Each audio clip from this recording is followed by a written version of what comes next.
Hoy tenemos una invitada especial, se llama Silene Fallas, es máster en literatura y como resumen, ella nace en San José, Costa Rica, es licenciada en literatura por la Universidad Nacional, egresada de la maestría en literatura latinoamericana de la Universidad de Costa Rica, donde enseñó durante 10 años.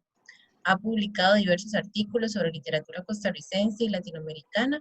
Desde hace 5 años reside en Montgomery, Alabama, Estados Unidos, y en el 2015 publicó el libro El teatro en Paradiso, un análisis sobre la novela del cubano José Lezama Lima y el libro de poesía Hijas de Safo. Le damos la bienvenida, ya ella tuvimos el gusto de que nos pudiera colaborar en las 3 sesiones, lo cual agradecemos enormemente. Sí. Si usted puede empezar, Silene. Bueno, Alfonsina es una poeta muy interesante, digamos, también porque su poesía se desarrolla en periodos, digamos, diferentes estilísticamente hablando, ¿no? Entonces vemos que sus primeros poemarios, vamos a tomar como su primer periodo literario, ¿verdad? Bueno, un anuncio, no sé, hoy no sé, yo no sé como cuánto tiempo usualmente ustedes, de cuánto tiempo es la reunión, digamos, pero es que yo me emociono y no me doy cuenta. ¿Verdad? Es de 1 hora, máximo 1:30, pero los viernes especialmente sí es el día que estamos muy contratiempo porque Marcia y yo tenemos una actividad justo a las 3:30. Bueno, 3:15. No, sí, entonces, perfecto. No, yo de todas maneras les iba a decir eso, que yo hoy puedo 1 hora porque tengo que ir a hacer como unas diligencias ahí. Entonces, no me puedo como quedar más de eso, pero ustedes ya me conocen, ¿verdad? Yo empiezo a hablar y se me van. Sí, y es que a las 3:15 entra el otro en el mismo Zoom, ¿verdad? Entonces no pueden chocar. Entonces, Ok, no, entonces. Hay cualquier cosa, yo le aviso. No importa, me paran, me dicen, Selene, ya, porque igual yo necesito desconectarme, pero yo empiezo está bien, soy como defectuosa. Bueno, entonces vamos a tomar como el primer periodo de Alfonsina sus primeros 3 poemarios que serían La inquietud del rosal, los 4, perdón. La inquietud del rosal, El dulce daño y, Irremediablemente y Languidez. Esos serían como sus primeros 4 poemarios. Esos 4 poemarios se inscriben dentro del periodo conocido como modernismo, ¿verdad? ¿Cuáles son las características del modernismo? Bueno, recordemos que el modernismo es un movimiento literario que surge posterior al romanticismo y es el primer movimiento literario que surge en América Latina y América Latina se exporta a Europa. El padre del modernismo es Rubén Darío, el poeta nicaragüense. ¿Cuáles son las características del modernismo? El modernismo se opone al romanticismo en varios aspectos. Recordemos que venimos estilísticamente arrastrando el romanticismo, ¿verdad? Entonces, ¿de qué se trataba el romanticismo? Bueno, el romanticismo era un movimiento literario que nos presentaba, por ejemplo, la naturaleza, ¿verdad? Que es un tema universal y un tema eterno en la poesía. Pero el modernismo enfoca la naturaleza o la usa, digamos, la naturaleza para explicar las emociones del propio poeta o hablante lírico o de los propios personajes, digamos, como símbolo de lo que está en las novelas. La naturaleza se constituye en un símbolo de lo que está pasando en la obra, ¿verdad? ¿Qué más? Bueno, los nacionalismos, ¿verdad? Recordemos que el romanticismo en América Latina además coincide con la formación de las naciones, ¿verdad? Por supuesto que hay una exaltación de las naciones que se vienen formando. Entonces, todos nuestros himnos son románticos, ¿verdad? Los himnos de nuestros países latinoamericanos son románticos, se exaltan esa ilusión de la patria, la libertad, ¿verdad? Bueno, la exaltación por la libertad. Por otro lado, digamos, otro rasgo del romanticismo es que el amor romántico, y ahí es donde para mí los románticos fueron unos genios, el amor romántico es imposible. Es decir, en el romanticismo el amor es imposible o no es, ¿verdad?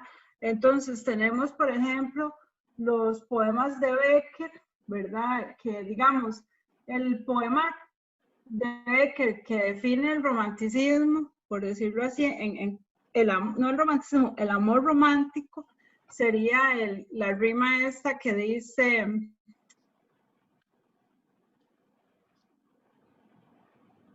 yo soy morena, yo soy ardiente, yo soy morena, yo soy el símbolo de la pasión, de ansias de goces, mi alma está llena, ¿a mí me buscas? No, no es a ti, no.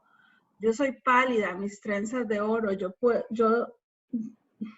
de ternuras guardo un tesoro, ¿a mí me llamas? No, no es a ti. Soy incorpórea, soy intangible, vano fantasma de niebla y luz.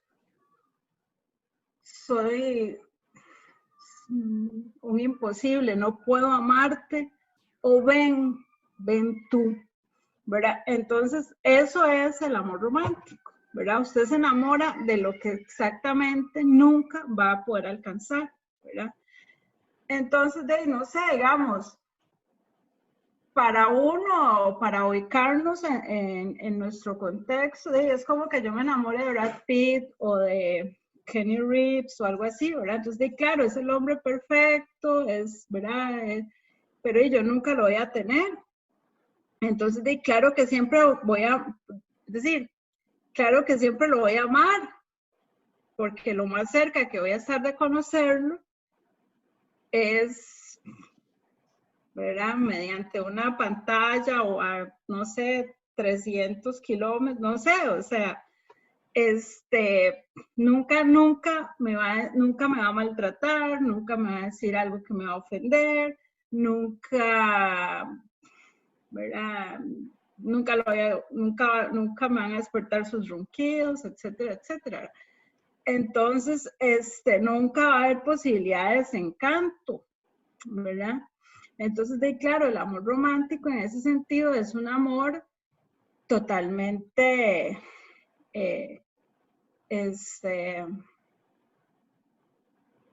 feliz, consagrado, ideal. ¿Por qué? Porque no es real, es un espejismo, ¿verdad? Entonces, de eso venimos, ¿verdad? ¿Qué pasa con el modernismo? ¿Cuál es la ruptura del modernismo respecto a este modelo? Ok, bueno, en el modernismo ya hay otros conflictos humanos, ¿verdad?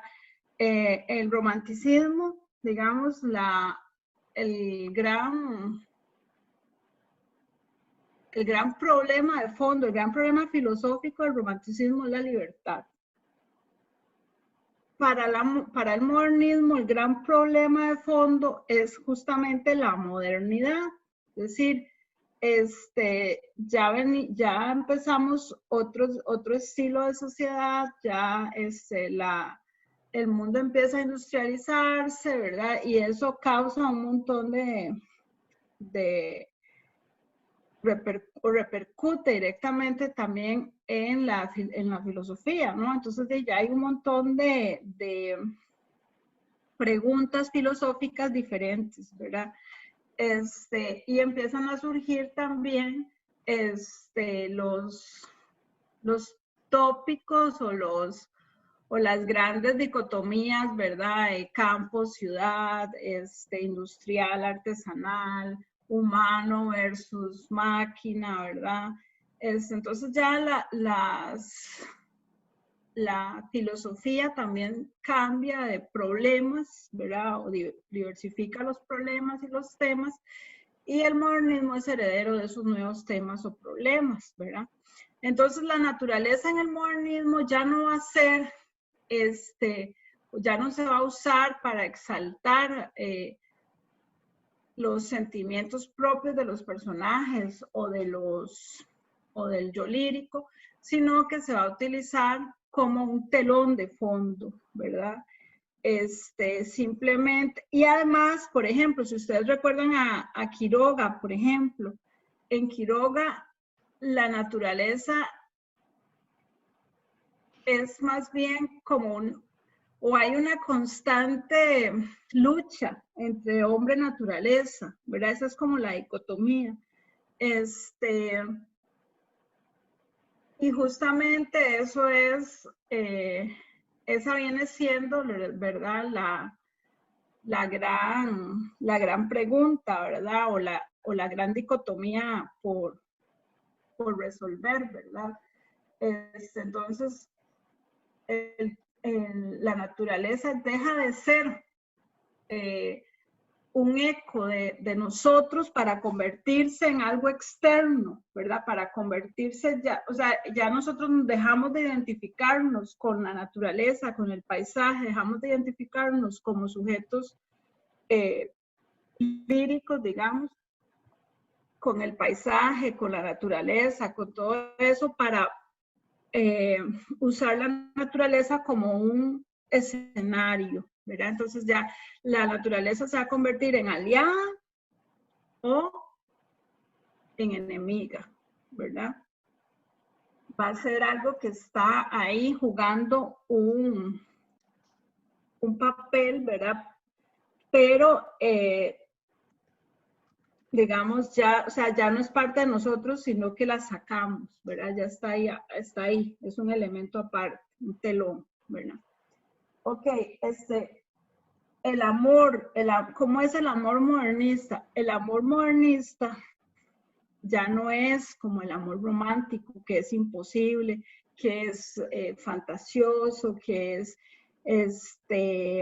además, el amor romántico es asexual, es decir, no hay sexo, no hay besos, no hay caricias, eso está vetado en el romanticismo. En el modernismo es todo lo contrario, ¿verdad? Tenemos un amor totalmente sensual, voluptuoso, ¿verdad? Son esos poemas más bien cargados de erotismo, ¿verdad? No sé, de sensualidad. Es sensual, el modernismo es un movimiento sensual, pensado para el placer, para la exaltación de los placeres, ¿verdad? Es además sensorial, ¿verdad? El gusto, el olfato, la vista, todos los oídos, es armonioso, es cadencioso. Entonces, es un movimiento que exalta los sentidos, ¿verdad? Y el placer a través de los sentidos, ¿verdad? Y bueno, ¿qué más? El exoticismo, entonces los ambientes se vuelven exóticos, ¿verdad? Se habla de paisajes, de lugares, de personas exóticas, ¿verdad? Entonces, este viene a ser como el gran marco, ¿verdad? De los primeros poemas de Alfonsina Storni. Y yo no sé si ustedes recuerdan que sus primeros poemas, bueno, hay uno, el de los cisnes, que es muy parecido a lo que escribe Rubén Darío, ¿verdad? En cuanto al estilo. Y también como en cuanto a esta cuestión de hablar como desde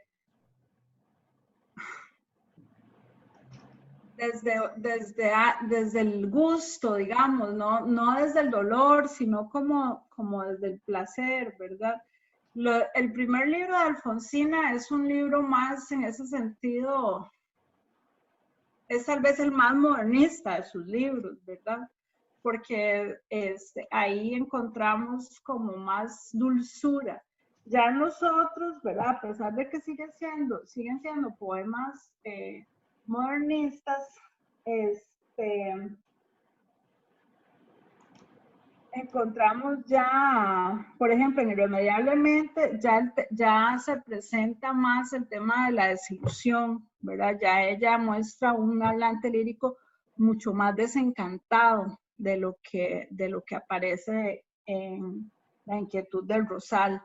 Entonces, ya hay un cambio, digamos, en cuanto a la voz, ¿verdad? Pero el estilo, digamos, sigue siendo modernista, ¿verdad?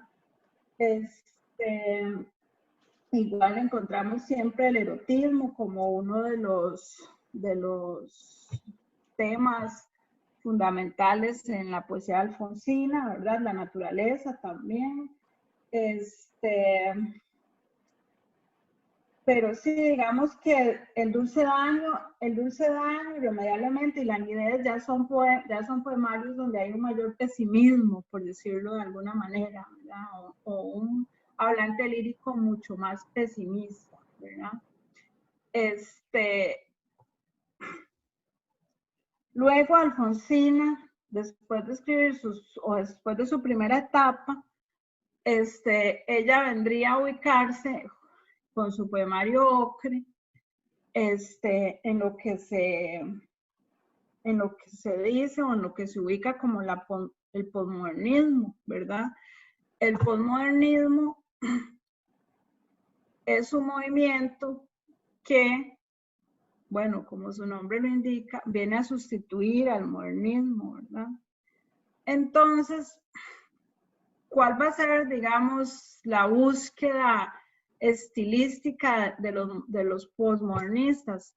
El simbolismo. Ellos quieren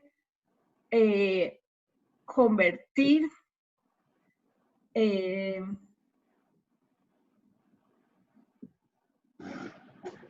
arte, ¿verdad? O usar el arte siempre como un símbolo de algo más grande, ¿verdad? De algo mayor. Entonces, esa va a ser la gran aspiración, digamos, de los poetas, especialmente los poetas posmodernistas, ¿verdad? Y en Ocre encontramos justamente eso, ese es como el gran cambio, el cambio sustantivo, digamos, que podemos encontrar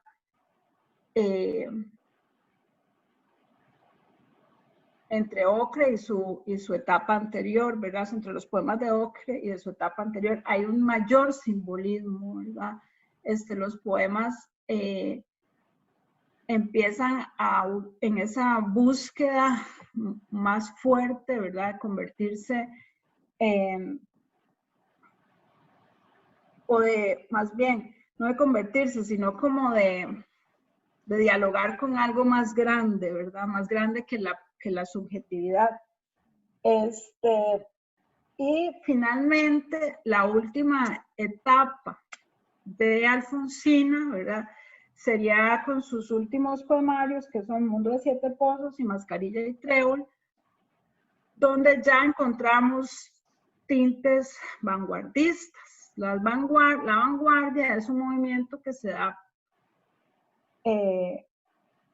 posguerras, ¿verdad? Entonces, como ustedes saben, la vanguardia es la madre de todos los ismos, ¿verdad? Entonces, tenemos el dadaísmo, tenemos el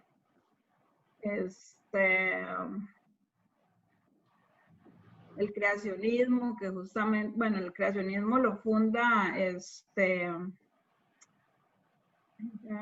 Vicente Huidobro.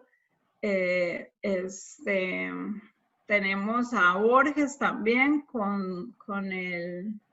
luego Borges reniega de las vanguardias y de su primer poemario, ¿verdad?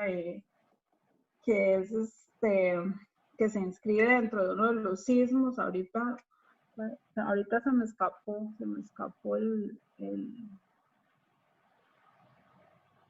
el nombre. A veces me dan así unos lagunazos. Bueno, disculpen, pero se me escapó el nombre del movimiento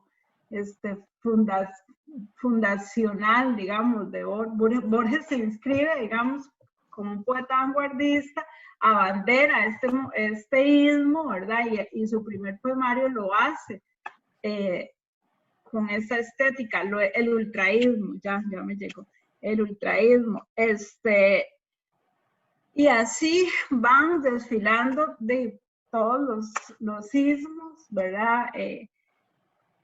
Que, para resumir, vamos a llamar vanguardias, ¿verdad? Porque eso es la poesía vanguardia. Ahora es una poesía de ruptura, una poesía que además surge del más grande desencanto, porque viene de una sociedad posguerra, o sea, acaban de pasar 2 guerras mundiales y la gente está ya sin esperanza, ¿verdad? En crisis, etcétera, etcétera.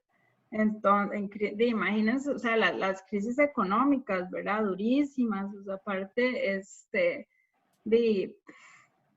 ven como que el mundo no va como para ninguna parte, ¿verdad? Yo creo que un poco ese desencanto de principios del siglo, ¿verdad? Que yo creo que un poco es lo que nos está tocando un poquito, bueno, un poco ahora a nosotros, ¿verdad? También sobre todo los costarricenses con esta crisis económica que se nos viene encima, ¿verdad? Y la crisis, además en cuanto a la salud y en cuanto a aunada a otros atenuantes, ¿verdad? Entonces, y genera un desencanto, no sé, una tristeza, una depresión, ¿verdad? General. Entonces, de pronto las vanguardias son eso, ¿no? Es un movimiento de total desencanto, pero que a través del arte, como siempre, ¿verdad? Intentan, pues, de manifestar todos estos sentimientos negativos, ¿verdad? Bueno, yo no voy a decir que negativos, sí, son sentimientos totalmente entendibles y justificables en su contexto, ¿no? Es decir, es lo que se puede sentir en medio o después de una guerra, ¿verdad? Y sobre todo después de 2 guerras mundiales, después de ver cómo quedan las ciudades destruidas, ¿verdad? Las poblaciones diezmadas. Es decir, tanto sacrificio, tanto dolor, tanto y para qué, de alguna manera, ¿verdad? Esa es la pregunta. Entonces, bueno, las vanguardias recogen todo ese desencanto y quieren con el arte, se quieren romper con todo el pasado. El arte es un arte de ruptura, donde ya se quiere como, ¿verdad? Control Supreme, ¿verdad? Lo que había ya, eso no se quiere simplemente tener nada con lo que hubo y como, ¿verdad? Un empezar de cero, digamos. Entonces, bueno, esos son las vanguardias y entonces es cuando la poesía ya deja digamos, de tener o de acogerse a los cánones, ¿verdad?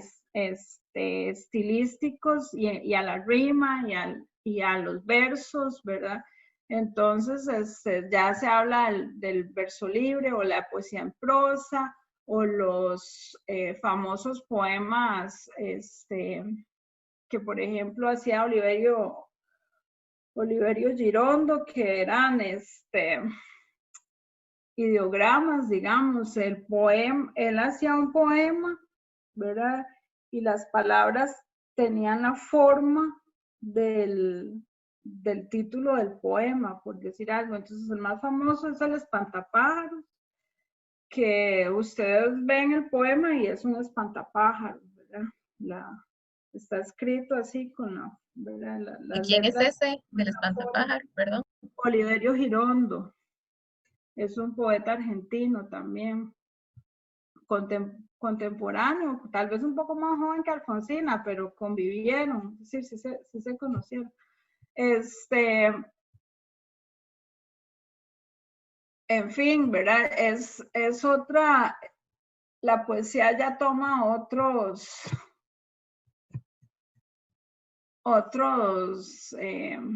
ímpetus, digamos, otros aires, ¿verdad? Entonces ya la forma deja de ser tan importante o la forma cambia, ¿verdad? La forma del poema, ya los sonetos, se dejan de escribir sonetos, romances, redondillas, ¿verdad? Ya se deja de escribir en ese, por decirlo así, que no, o sea, no crean que yo soy tan sacrílega a decir esto, pero es solo como para darle un nombre, se dejan de hacer estos machotes literarios, ¿verdad? Y se le da como libertad, la hoja en blanco, digamos, ¿verdad? Entonces, la poesía pues adquiere otro rumbo, ¿verdad? En ese sentido. Y Alfonsina lo recoge en sus últimos 2 poemarios, que serían Mundo de 7 pozos, Mascarilla y Trébol.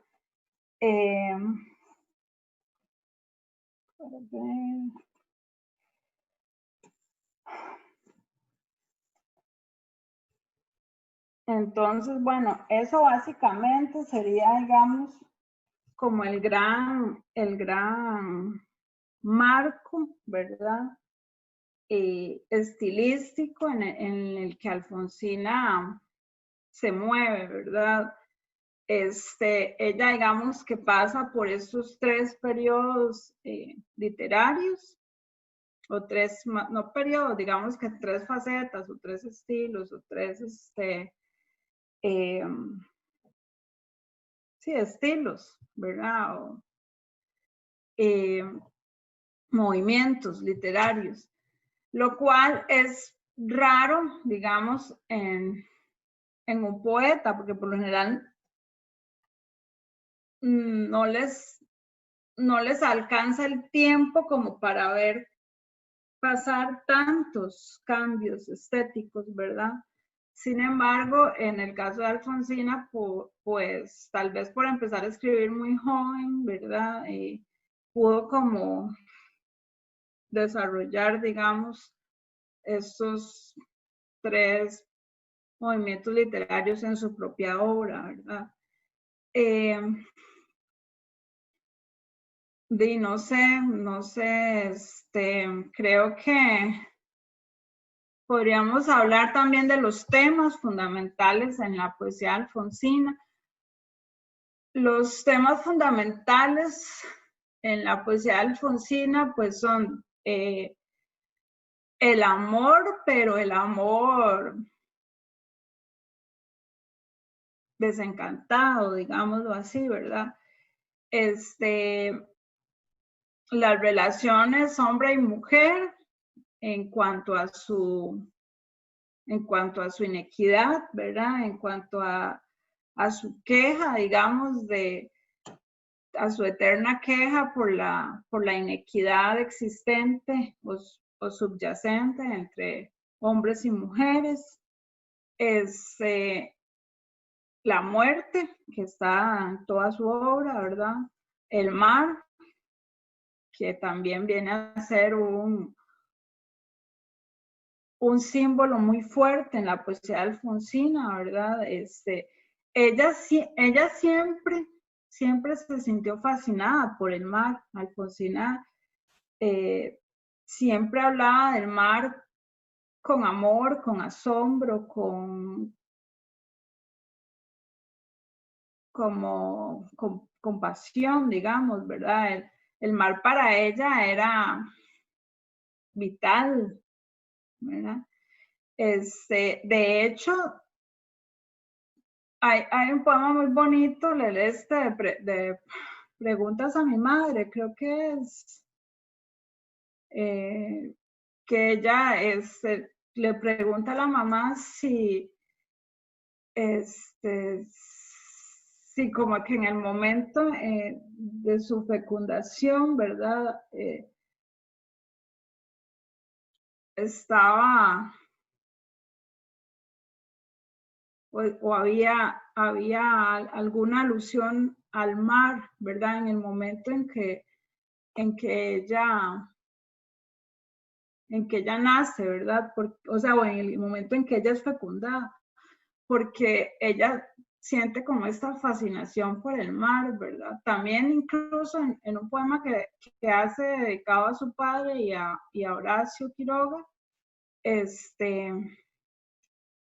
ella coloca el mar, ¿verdad? Como un punto de referencia para estos dos personajes, digamos, tan importantes en su vida. Y finalmente, cuando ella decide tomar la muerte también, ¿verdad? También tomar los rieles de la muerte, como tomó los de la vida, pues decide tirarse al mar, ¿verdad? Entonces, de alguna manera, el mar es, yo creo que el símbolo más fuerte y predominante en la obra de Alfonsina Storni, ¿verdad? Sin duda alguna. Desde luego que también hay otros símbolos, las flores,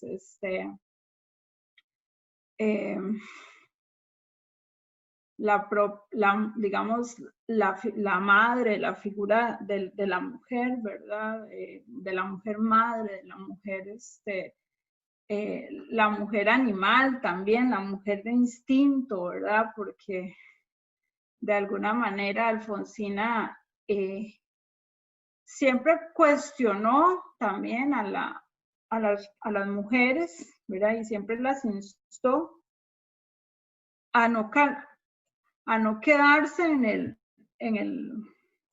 el machote que les habían hecho, ¿verdad? Esto de ser una mujer y ahí quédese, ¿verdad? Entonces Alfonsina siempre instó a las mujeres a no quedarse en ese patrón, en ese molde, ¿verdad? Y de alguna manera eso también se ve reflejado en su obra, ¿no? Y sobre todo, como les digo, esta figura de la mujer, ¿verdad? Pero siempre descarriada o salida del rebaño, ¿verdad? O esta mujer además identificada como con un animal, ¿verdad? Por su instinto, por su conducta, por sus valores, no sé, ¿verdad? Y ojo que el identificarse con un animal no es nada malo, al contrario, ¿verdad? En su obra es algo que curiosamente lejos de que el acercarse a un animal fuera un elemento negativo o despersonificador, más bien es todo lo contrario, ¿verdad? Es un rasgo positivo y que construye una personalidad, ¿verdad? Es decir, el resto es un molde, es ahí la que se sale de ahí, que está echada de animal, ¿verdad? En su obra, no es, o incluso ella misma, ¿verdad? Se tacha de animal, de loba, es más bien un símbolo de fuerza, de carácter, de humanidad superior, digamos, ¿verdad? Entonces, bueno, yo creo que eso, digamos, bueno, no sé si ahorita se me escapa algún otro tema, probablemente se me escape algo, no sé, pero digamos que yo diría que esos son como los temas fundamentales de Alfonsina, ¿verdad? El amor frustrado, las diferencias entre hombre y mujer, las diferencias sociales, culturales, etcétera. Sobre todo, digamos, las diferencias en el amor, en las relaciones, ¿verdad? También la desigualdad hasta en ese sentido.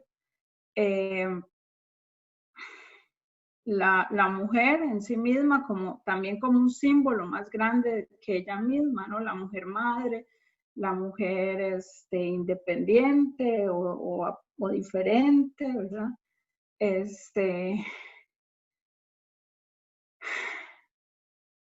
El mar, ya dije la muerte. Y bueno, y con el mar y la naturaleza, digamos, también es otro de los grandes temas de Alfonsina, ¿verdad? Un rasgo tal vez importante de la poesía, de la última poesía de Alfonsina, es que es también una poesía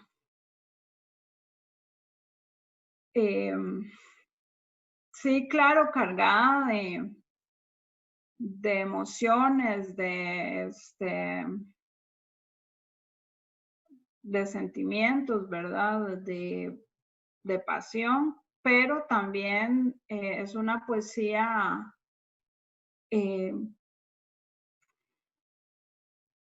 como tal vez mucho más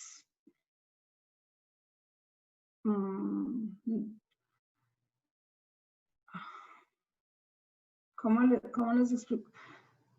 Eso, tal vez con una profundidad filosófica mucho más grande que digamos su primera etapa, que era, ¿verdad? Que era tal vez más visceral, ¿verdad? Digo, ella es visceral, siempre lo va a ser, pero su última etapa, además de ese componente, encontramos también como una mayor ironía, una mayor bagaje, digamos, filosófico o bueno, no sé si bagaje sería el término apropiado, o una mayor profundidad, digamos, filosófica en su última etapa, ¿verdad? Bueno, no sé, tal vez les abro a ustedes la pelota, porque si no, no las dejo hablar.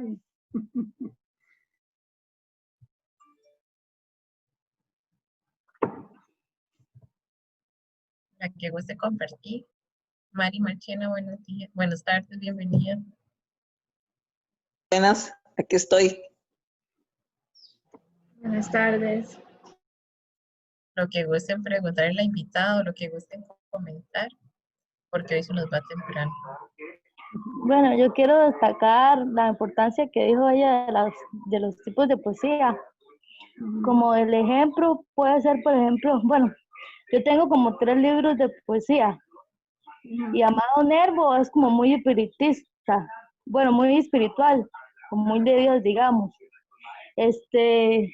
Como dijo ella, Augusto era como muy romanticista y tengo uno que es como muy sexoso y como ella hizo para estar en todas las etapas a la vez. Me parece muy interesante esa parte. Bueno, Amado Nervo fue una de las grandes influencias de Alfonsina Storni en su literatura. Es otro poeta modernista, otro gran poeta modernista, ¿verdad? Mexicano, Amado Nervo. Es una sí, de las grandes influencias de Alfonsina, sobre todo en su primera etapa, ¿verdad? Donde ella pues tiende a escribir poesía modernista, ¿no? De ese estilo. Entonces, sí es una de sus grandes influencias. Como les decía, ¿verdad? Alfonsina alcanzó a estar en 3 etapas diferentes estilísticas, ¿verdad? Y que a las que ella supo adscribirse, por decirlo así, o que fueron, o las que ella misma fue madurando en su obra. La primera etapa, su etapa modernista, incluso probablemente lo absorbió como que del ambiente, ¿no? Digamos, porque en esa época, en su primera etapa, ella pues no tenía ni tanto tiempo, ni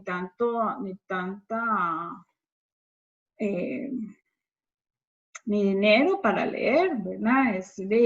Para leer, como decían los griegos, ¿verdad? Leer y escribir son actividades del ocio creativo, ¿no? Y para tener espacios de ocio hay que tener dinero, porque si usted no tiene dinero, tiene que estarlo generando, ¿verdad? Y los pobres solo trabajando pueden generar dinero, ¿verdad? O podemos. Entonces, pues Alfonsina, en su primera etapa, un poco la absorbió como que, ¿verdad? Del ambiente, del aire, no sé, ¿verdad? Por ósmosis.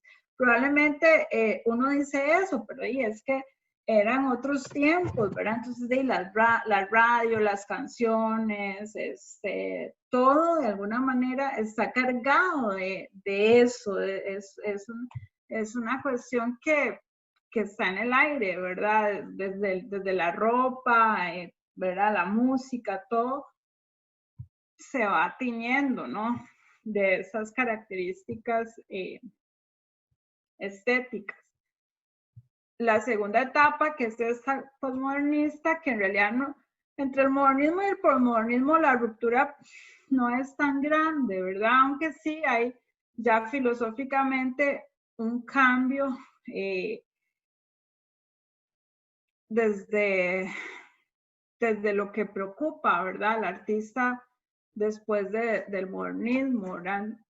Entonces, estilísticamente, tal vez el cambio no es tan fuerte, pero sí, en el fondo, ¿verdad? El cambio es fuerte, ¿verdad? Porque ya, digamos, no es tanto la presentación, ¿verdad? O la ruptura no es tanto de estructuras o de lo que vemos, de lo puramente formal, sino que el cambio se gesta como desde adentro, ¿no? Entonces, por eso, digamos, en Ocre, que es su poemario más importante y el más estudiado y el más aplaudido, digamos, es donde ella como que madura esta nueva etapa, y luego en sus dos últimos libros, ¿verdad? Sí ya muestra una ruptura formal incluso, ¿verdad? Lo cual sí para los lectores es tal vez más sorpresivo, más más evidente ¿verdad? Su evolución, por decirlo así, ¿verdad? Digamos que ya en sus últimos poemarios no hay cómo negarse, ¿verdad? Al cambio, ¿verdad? O sea, ya usted sí no puede decir así, es la misma muchachita que empezó a escribir, o sea, ya todo, desde la forma, el fondo, todo es otra cosa, ¿verdad? O sea, siempre es ella, porque el artista, el buen artista siempre es él, siempre tiene su sello, ¿verdad? Vemos a Picasso y sus múltiples periodos, ¿verdad? Del periodo azul es Picasso, ¿verdad? Pasó por el cubismo, pasó por el collage, pasó por todo, pero sigue siendo Picasso, ¿verdad? Igual Dalí, lo vemos ¿verdad? Desde el principio, desde que hizo sus primeros bodegones, ¿verdad? Hasta sus últimas obras también cubistas, ¿verdad? Sí, es Dalí, ¿verdad? Y ustedes ven un cuadro y dicen es Dalí, aunque el cuadro, ¿verdad? Haya sido o esté representando una gran evolución dentro de su propia obra, ¿no? Y así con los grandes artistas, ¿verdad? Ella siempre fue Alfonsina, es decir, uno la lee y uno dice es Alfonsina, pero ya en su última etapa, sí, la ruptura con la forma, con el qué y el cómo, ya sí hay ¿verdad? Una ruptura más abrupta, digamos.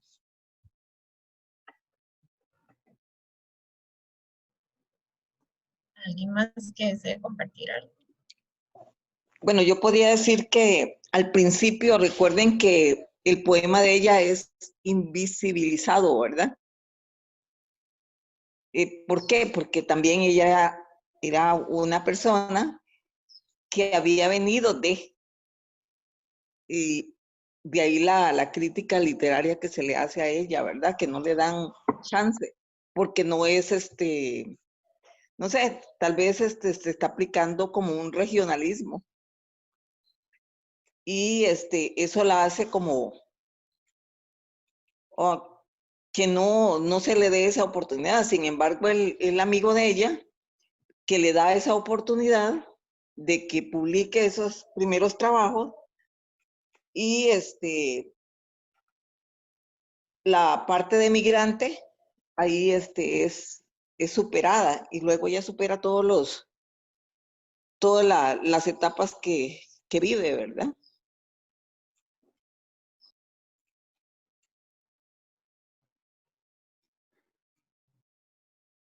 Bueno, no sé.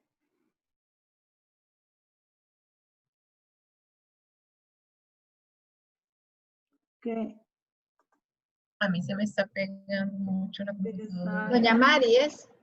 Sí, don, sí. Porque no sé si no veía el nombre.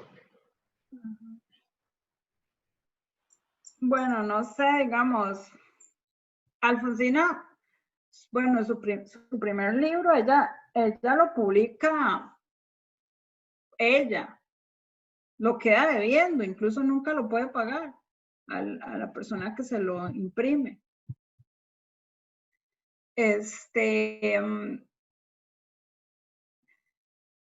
Silenciarla, oprimirla, no sé hasta dónde eso realmente calza para es que el asunto con Alfonsina fue censurada, claro que sí, por un sector y por una élite, y jamás, como yo les comentaba la otra vez, digamos, a las señoritas de bien les prohibían leer Alfonsina. Por ejemplo, en un colegio de monjas jamás iba a leer Alfonsina, jamás. Pero las mujeres trabajadoras, las obreras, las mujeres, ¿verdad? De las actrices, qué sé yo, se abanderaron de la poesía de Alfonsina, ¿verdad? Tú me quieres blanca fue un poema que la gente las mujeres recitaban y que se pasó de boca a boca, ¿verdad? Eran otros tiempos, ¿verdad? Como ahora tenemos memes y todo el mundo pasa un meme y lo hace viral. En esa época los libros, las novelas, había radionovelas, la gente, aunque no leyera, conocía de novelas de Alejandro Dumas, de novelas ¿verdad? ¿Por qué? Porque las pasaban por radio, ¿verdad? Entonces, la gente se aprendía, la gente a lo que tenía acceso algunas veces era la poesía, ¿verdad? Por ejemplo, mi mamá se sabe un montón de poemas, porque era mi abuelita paterna recitaba a sus 90 y pico de años, recitaba La Gran Miseria Humana de memoria, un poema larguísimo, ¿verdad? Y ella lo recitaba ahí, y así se aprendían un montón de poemas. O sea, yo no sé cómo decir, yo me sé algunos poemas de memoria, pero esa capacidad, digamos, de la gente de antes de tener como ¿verdad? Ese background ahí de poemas, y eso ya, yo creo que para nuestras generaciones ya prácticamente sí, como usted se puede saber una canción de memoria, ¿verdad? Y una y otra. La gente antes así se sabía los poemas y los recitaba, y esa era la gran, ¿verdad? Entonces, Alfonsina fue una poeta que yo no sé si fue censurada, claro que sí, y por un sector religioso conservador, ¿verdad? Ya se sabe, la derecha recalcitrante ha sido la misma y es la misma siempre, y la clase alta es la clase más ultraconservadora. Pero claro que les sirve que el statu quo esté igual porque ellos son los privilegiados con que los pobres estemos debajo del zapato de ellos, ¿verdad? Entonces, claro que no quieren que nada cambie. Entonces, claro que la clase alta siempre ha sido conservadora, y para eso, digamos, o sea, para eso, ¿verdad? Ni hablar de la monarquía, por ejemplo, ¿verdad? Y por supuesto, tienen que ser así porque el cambio implicaría que robaran sus cabecitas, ¿verdad? Entonces, obviamente, ¿quién va a querer el cambio, verdad? Entonces, sí, por supuesto que ella sí fue una mujer censurada y tal, pero por un grupo y una clase, una élite social muy particular, que la élite es la dueña muchas veces de algunos espacios literarios o de algunas, bueno, artísticos, digamos, de los teatros, pero también el arte más bien, si ustedes lo ven históricamente, el arte se ha movido, digamos, en los sectores entre populares y medios, ¿no? Es decir, ustedes no ven grandes aristócratas siendo artistas, o por lo menos reconocidos y famosos, ¿verdad? Eso poco pasa, ¿verdad? Es decir, por ahí Octavio Paz, el mismo Borges, que fueron, el peruano, Vargas Llosa, por ahí se cuela uno que otro señorito, ¿verdad? O una que otra señorita en este gran escenario del arte con mayúscula, pero no es lo usual, es decir, por lo general los escritores, los pintores, la gente los grandes artistas no tienen orígenes más bien humildes, ¿no? Entre las clases bajas, clases medias, es donde surgen o han surgido los artistas más brillantes, ¿verdad? Y también porque el arte es un servicio, digamos, ¿verdad? Entonces, usted no va a pretender que un aristócrata esté prestando servicios, ¿no? Entonces, pues el arte, aunque sí, digamos que puede ser administrado o históricamente ha sido favorecido, ¿no? Por un sector aristocrático, pues no podemos tampoco decir que ellos lo pueden del todo controlar, ¿verdad? Entonces siempre se les escapa de las manos, ¿no? Lo que el gusto popular o la demanda popular al final toma como suyo, ¿no? Y así para el caso en Argentina surge el tango, ¿verdad? Desde las clases sociales más bajas hasta que finalmente el tango hoy en día es todo un referente en Argentina y ya nadie se avergüenza de decir que le gusta el tango, ¿verdad? Cosa que, por ejemplo, en la época de Alfonsina era una música de prostitutas y de los hombres de las clases sociales más bajas y era arrabalero, como dicen ellos, ¿verdad? Entonces, por supuesto, la clase alta oía el tango y decían, ay, qué música más vulgar, etcétera, ¿no? Pero eso no impidió que el tango hoy en día en Argentina sea lo que es, ¿verdad? Todo un baluarte incluso cultural y que se presente en los teatros donde ahora sí los aristocráticos van y pagan por ir a ver a los bailarines de tango y los músicos. Entonces, el arte, de alguna manera, tiene esa maravilla, ¿no? Que al fin de cuentas es incontrolable, ¿no? Entonces, de alguna manera sí, tal vez Alfonsina sufrió algún tipo de censura o de sesgo, pero tampoco pudieron callarla nunca, ¿verdad? Y al final ella sí se ganó un espacio como escritora, ¿verdad? En Argentina, y eso yo creo que pues también lo ganó ella por no solo por su literatura, sino también por su carácter y su temple, ¿verdad? Entonces, no sé, como les digo, no sé hasta dónde uno puede decir que la callaron o lo intentaron, sí, pero no lo lograron.